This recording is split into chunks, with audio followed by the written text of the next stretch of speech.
오늘은 루카복음의 행복 선언, 불행 선언을 우리가 들었어요.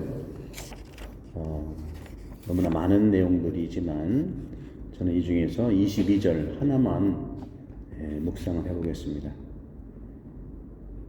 여기에서 가난한 사람, 굶주린 사람, 여러 가지 우는 사람,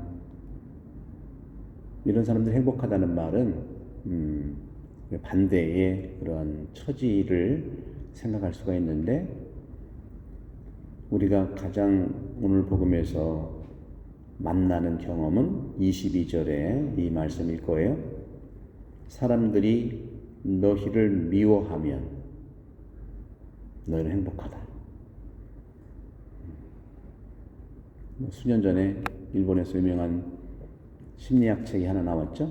미움받을 용기. 그렇죠? 미움받을 용기.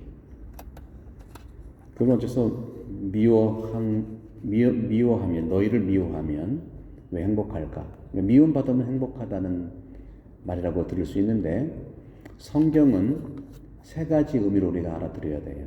첫째, 문자적으로 알아들어야 되고, 그리고 또 한 가지는 문자 속에 있는 의미를 알아야 되고, 또 한 가지는 그 의미 속에 있는 하느님의 신비를 알아들어야 됩니다. 이건 어려운 것이 아니라 제가 늘 강조하는 것과 똑같아요. 내가 나를 이해할 때도 내 몸을 들여다봐야 되고, 몸은 확실히 보이잖아요. 그죠? 말씀 문자도 확실히 보이잖아요. 그죠? 그런데 혼을 들여다본다는 것은 뭐예요? 혼. 생각과 마음은 영 안 보이는 것도 아니고 영 보이는 것도 아니에요. 그런 점에서 이 문자의 의미를 들여다본다는 것은 내 마음을 들여다보고 내 생각을 들여다보는 것 같은 겁니다. 그리고 결정적으로는 내 혼과 몸을 안내하는, 전혀 육과 달리 안 보이고 우리가 기도하면은 느껴지는 영, 신비를 들여다보는 것과 똑같습니다. 따라서 인간을 이해하는 것과 이 성경의 주님 말씀을 이해하는 것은 똑같은 동일한 사건을 얘기하는 거예요.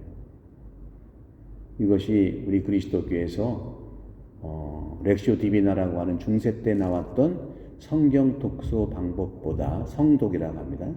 성경 독서 방법보다 훨씬 더 중세 때 나온 거고, 이 렉시오 디비나 성독은 모든 우리 그리스도교, 이 미사도 렉시오 디비나 형식이고요. 제가 말씀을 읽고 지금 말씀에 대한 강론하잖아요. 이게 렉시오 디비나예요.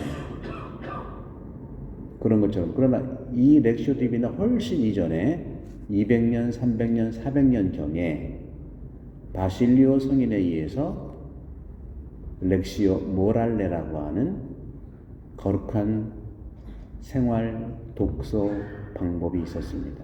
그게 바로 교부들의 성경 읽기고 묵상 방법이에요.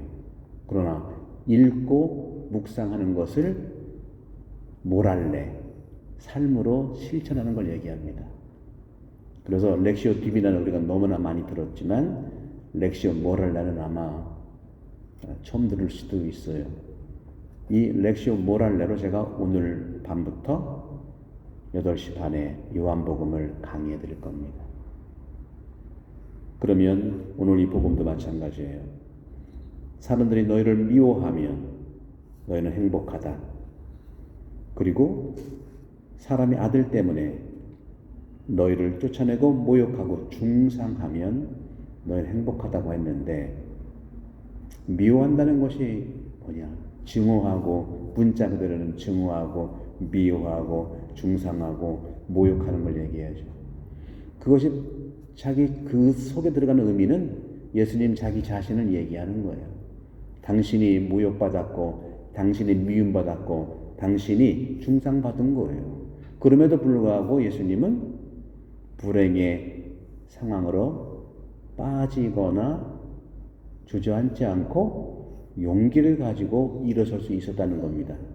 그래서 그 다음에 우리가 알아볼 수 있는 것은 신비. 바로 하느님께서 나에게 용기를 주시고 하느님이 보상해 주리라는 그러한 용기를 받게 되는 겁니다. 오늘 일독서에서 바오로 사도께서 고린도 전서 이야기죠. 특별히 7장 29절부터 보십시오. 같은 모양으로 여러분들이 해석하면요, 여러분들 다 알아들을 수 있는 그런 하나님의 은총을 받은 겁니다. 첫째, 문자의 의미, 문자 속에 문자의 뜻, 그 다음에 문자 속에 들어가 있는 심리적 또는 그 영혼의 의미, 그 의미라고 보면 되겠죠. 그 속의 의미. 그 다음에 하느님의 신비, 그 안에 의미 속에는 신비, 문자, 의미, 신비, 이렇게 3단계로 말씀을 대하면 렉시오 모랄레라고 하는 이런 방법이 익숙해지는 겁니다. 우리 인생도 마찬가지예요. 하나하나의 사건도 항상 그렇습니다. 하나의 사건의 사건적 의미, 팩트, 그 팩트 속에 들어가 있는 의미, 또 그 의미가 하느님께서는 어떻게 우리를 안내하실까, 이 세 가지 관점에서 보면 되는 건데, 오늘 29절부터 형제 여러분, 내가 말하려는 것은 이것입니다. 때가 얼마 남지 않았습니다. 쭉 나오죠. 이제부터 아내가 있는 사람은 아내가 없는 사람처럼, 우는 사람은 울지 않는 사람처럼, 기뻐하는 사람은 기뻐하지 않는 사람처럼, 물건을 산 사람은 그것을 가지고 있지 않은 사람처럼, 세상을 이용하는 사람은 이용하지 않는 사람처럼 사십시오. 이 세상의 형체가 사라지고 있기 때문입니다. 문자적인 것은 이 내용이에요. 그럼 그 의미는 뭐냐? 다 내용들이 과거와 미래에 대한 거예요. 그렇잖아요? 아내 우는 거 다 이유가 과거에 있었던 이유들입니다. 그리고 또 한 가지는 미래에 대한 걱정들과 관련이 되어 있어요. 그러니까 현재를 살아라. Power of now. 지금의 힘이 있어요.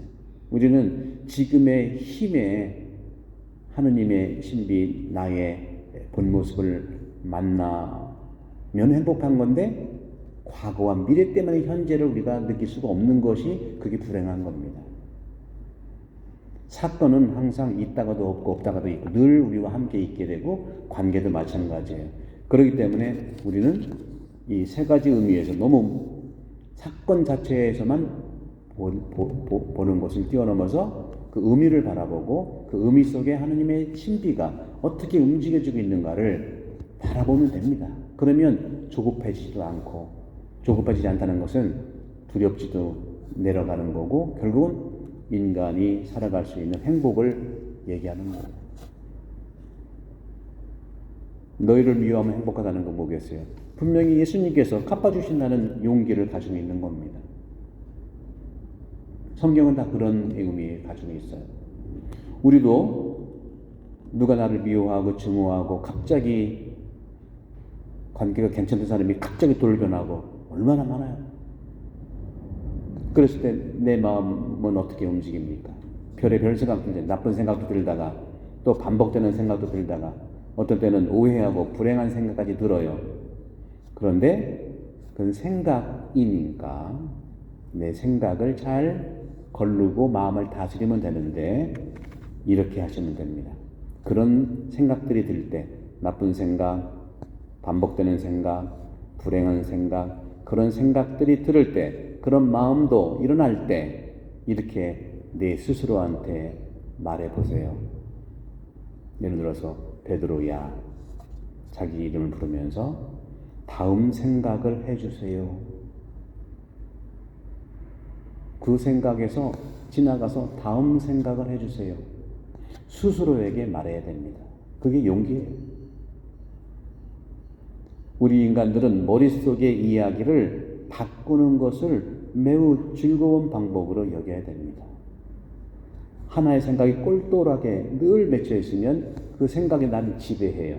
그 생각이 나를 이용합니다. 내가 생각을 이용해야 됩니다.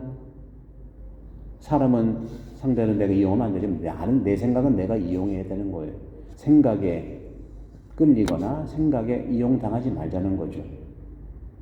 그래서 우리는 이런 생각들이 반복되고 있을 때 다음 생각을 부탁해 하는 말을 해보십시오.